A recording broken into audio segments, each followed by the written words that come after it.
bilan de la 7e journée, on a passé une nuit assez difficile quand même, on a dormi dans la camionnette. Moi j'ai eu assez froid derrière, peut-être parce que la porte était mal fermée, enfin bref. C'était peut-être l'une des pires nuits qu'on a fait. Ouais, enfin c'était pas le top. On était là au milieu du spot. N'est pas encore fini. Ouais, c'est vrai. On a fait ça, c'était sur un petit parking où on s'est fait même menacer là avant de dormir par un local de nous dégager. Je sais pas si je l'ai dit hier ou pas, je me souviens plus. Enfin bref. Et donc du coup on n'a pas trop bien dormi, on a dû faire à manger à l'intérieur tellement qu'il pleuvait dehors, on n'a rien pu installer dehors, même la bâche de la pluie parce que on allait être mouillé direct et comme on n'avait pas trop réfléchi au système et que ça allait prendre sûrement du temps. Donc on a mangé et dormi à l'intérieur, un peu une nuit pourrie, mais bon c'est pas très grave. On s'est levé, on a fait quand même une petite grasse mat jusqu'à 9 h à peu près. On avait un peu le moral à zéro, avec la nuit qu'on avait passée, la météo. On s'est dit si ça continue comme ça, on n'est pas dans la mouise. Mais bon, on a été direction Innsbruck, gros soleil assez rapidement, assez dégagé, donc on était bien content de retrouver le soleil et avoir chaud. On a pris un petit déj dans une sorte de cafétéria. Assez sympa, un petit déj. Moi j'ai fait un petit déj franco-allemand, bretzel et croissant. Charles il a pris un sandwich où il s'est fait arnaquer, il pensait que c'était de la viande, mais à mon avis. Attention, tout ce qui est pané n'est pas de la viande. Ouais, à mon avis il s'est fait arnaquer avec un truc au tofu ou je sais pas quoi là, un pseudo truc de viande là, mais bon, c'était assez marrant. Après on a visité Innsbruck dans la matinée. C'était sympa mais un petit peu déçu en fait, on pensait que ça allait être plus atypique que ça. Donc c'est une ville par rapport à Salzbourg qui est beaucoup moins...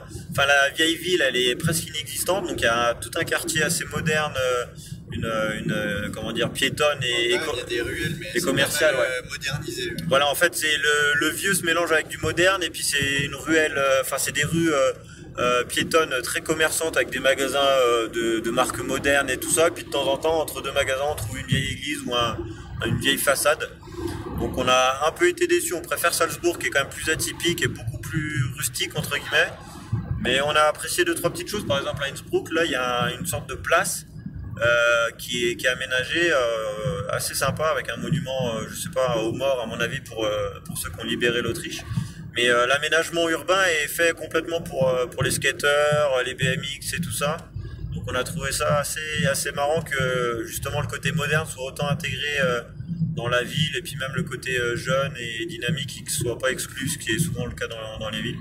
Donc ce côté-là est quand même appréciable de Innsbruck où c'est quand même très moderne et très vivant par les magasins par rapport à Salzbourg où c'est plutôt que des restos et des attrapes touristes entre guillemets.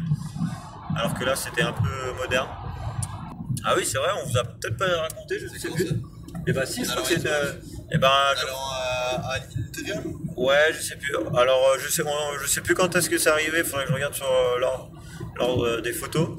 On a l'embrayage de la voiture, la pédale d'embrayage qui a lâché.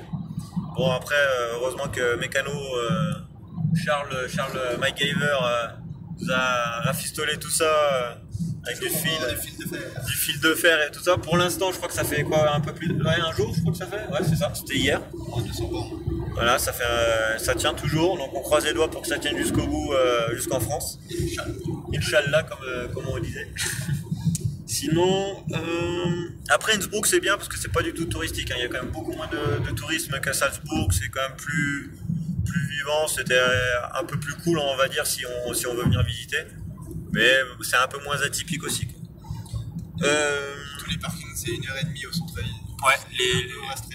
Ouais, les parkings c'est maximum 1h30 vraiment au plus proche. Donc si on veut vraiment y rester longtemps c'est un peu embêtant. Ou alors il faut aller un peu plus loin du centre-ville. Et là on peut rester jusqu'à 3 heures maximum. Donc c'est un peu... De toute façon les problèmes ici en Autriche qu'on rencontre c'est tout le temps les parkings qu'il faut payer ou qui sont un peu...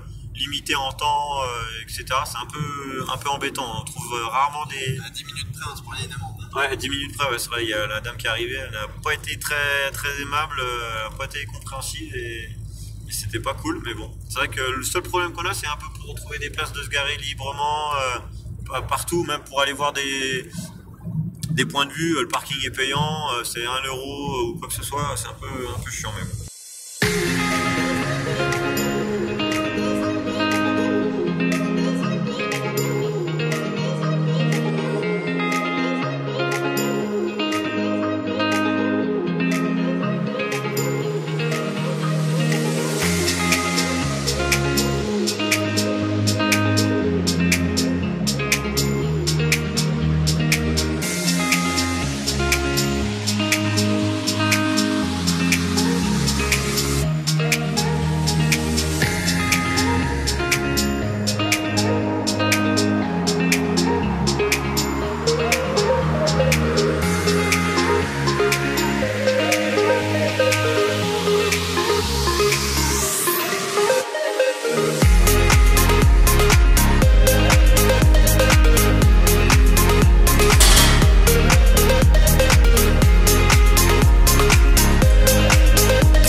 c'est ma propre monnaie. C'est parfait, petit souvenir d'Autriche.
Donc ce qu'on a fait, on a été, on s'est dit bon bah on sait pas le laver, on s'est dit direction un petit lac, on a décidé d'aller un peu au nord de Innsbruck, retourner un petit peu côté Zugspitze, enfin côté allemand, vers Neuschwanstein, on est remonté au nord, voir un petit lac. Qui pas mal de petits lacs super. Ouais, alors les routes sont incroyables, vous allez voir des photos, vraiment des routes de montagne super belles avec des points de vue extraordinaires, des petits lacs des fois, mais d'un bleu transparent magnifique. Bon, c'est souvent privé et on peut pas se baigner ou faire d'activité là-bas, mais juste pour la photo et le voir, c'est assez sympa.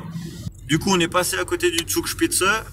Impossible d'y aller hier parce que c'était super bien dégagé, pas un nuage partout, sauf que bah, autour du sommet, gros nuage, impossible de voir aux alentours, alors que normalement il y a quand même un super beau point de vue sur toute la chaîne de montagnes du coin en Allemagne et en Autriche. Mais là, gros nuage et on peut rien voir, c'était très très couvert, donc on a décidé de reporter ça à plus tard. Au lendemain matin, si on pouvait, on voulait dormir un peu dans le coin, donc on s'est dit on va y retourner le lendemain matin. Par rapport au lac, bah, on y est allé, on s'est baigné dedans.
Mais pareil, impossible tout le long du lac, petite route étroite avec 2-3 endroits pour s'arrêter en voiture, donc on s'est baigné, mais impossible de faire du camping. Ou de... se la fait virer. Ouais, il y avait des panneaux partout, interdiction, enfin c'était, puis ça, il y avait beaucoup de passages aussi, puis c'était vraiment un ras de la route, quoi. Il n'y avait pas d'arbres pour nous cacher ou quoi que ce soit. Et le seul endroit où c'est un petit peu plat et dégagé, bah, c'est un camping. 37 € la nuit pour juste la voiture, pour avoir un emplacement. Donc on s'est dit bon bah c'est niette pour dormir proche du lac ce soir. Donc ce qu'on a fait, c'est qu'on est allé direction un peu plus au nord encore.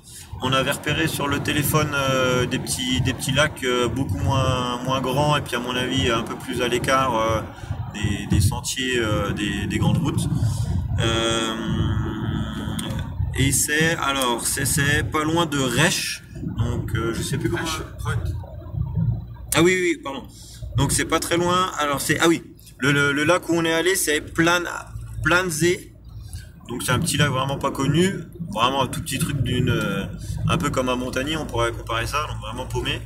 On avait trouvé 2-3 petits endroits sympas pour se poser le soir, mais comme il était bientôt 19 h, on s'est dit on va tenter quand même le porte-à-porte ce soir, on sait jamais si on trouve sur une bonne occasion. Donc on a fait 5 maisons, quelques refus parce qu'il n'y a pas de place, les gens partaient demain en vacances ou revenaient de vacances, soit voilà, diverses raisons. Et puis on a fait une 5e maison qui était assez jolie, assez à l'écart.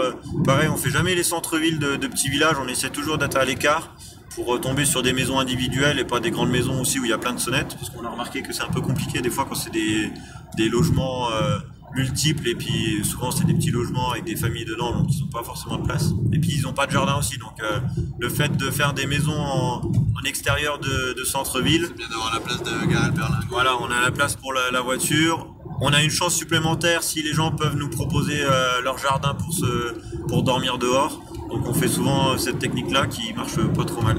Et donc on est tombé au bout de la cinquième maison à peu près sur la famille Resch. Donc Sabine et Joachim, super gentils. Alors au début, elle voulait pas du tout qu'on dorme chez elle parce que sinon elle nous a dit clairement qu'elle allait pas dormir. C'est peut-être pas forcément une histoire de confiance ou pas, mais bon, elle se sentait pas à l'aise d'avoir des étrangers à la maison. Mais elle nous a proposé son jardin. On a essayé de trouver un arbre assez correct pour se garer. Il n'y en avait qu'un seul de disponible. Vous allez voir aussi en image, on a réussi à faire notre super installation avec la bâche pour nous protéger de la pluie. Même si cette nuit-là, il n'y a pas plu. Donc, mais c'était une belle installation. On est assez content de nous d'avoir trouvé un bon système de couchage. Petite installation du soir, un matelas sous la bâche, notre hamac là, attaché à l'arbre, des sangles, hop, et directement au cul du camion, une chambre XXL ce soir.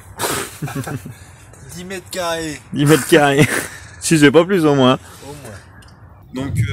Donc voilà, ils nous ont accueillis, on a parlé le soir, ils nous ont fait, ils nous ont pas fait à manger, mais on va dire qu'ils nous ont bien alimentés.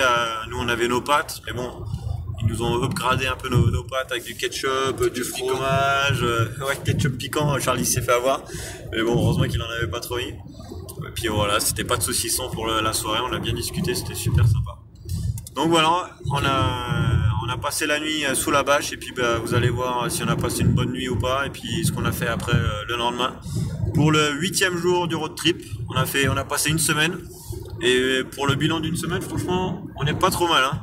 On a quand même assez bien dormi dans des endroits assez sympas. Bon, à part cette nuit là où on a mal dormi dans la voiture, mais dans l'ensemble on est quand même assez chanceux. Parce que là, ça fait une majorité de dormir chez l'habitant. C'est ça, on dort correctement soit dehors ou chez l'habitant, voire les deux cumulés entre guillemets.